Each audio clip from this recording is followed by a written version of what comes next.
ఇలా జరుగుతుంది అనుకున్నాం, కానీ అలా జరిగింది అని చాలా మంది చెప్పగా నేను విన్నాను. గమనించండి.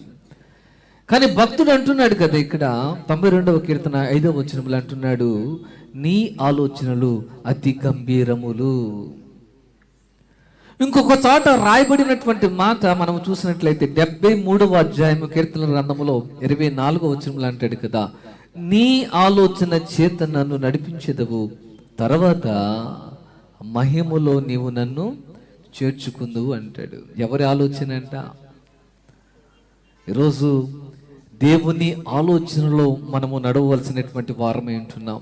ఎందుకంటే ఆయన ఆశ్చర్య కార్యములు చేసేటువంటి దేవుడు ఆయన.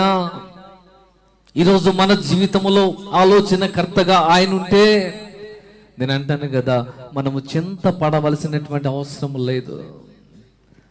ఆయనే ఆలోచనకర్తగా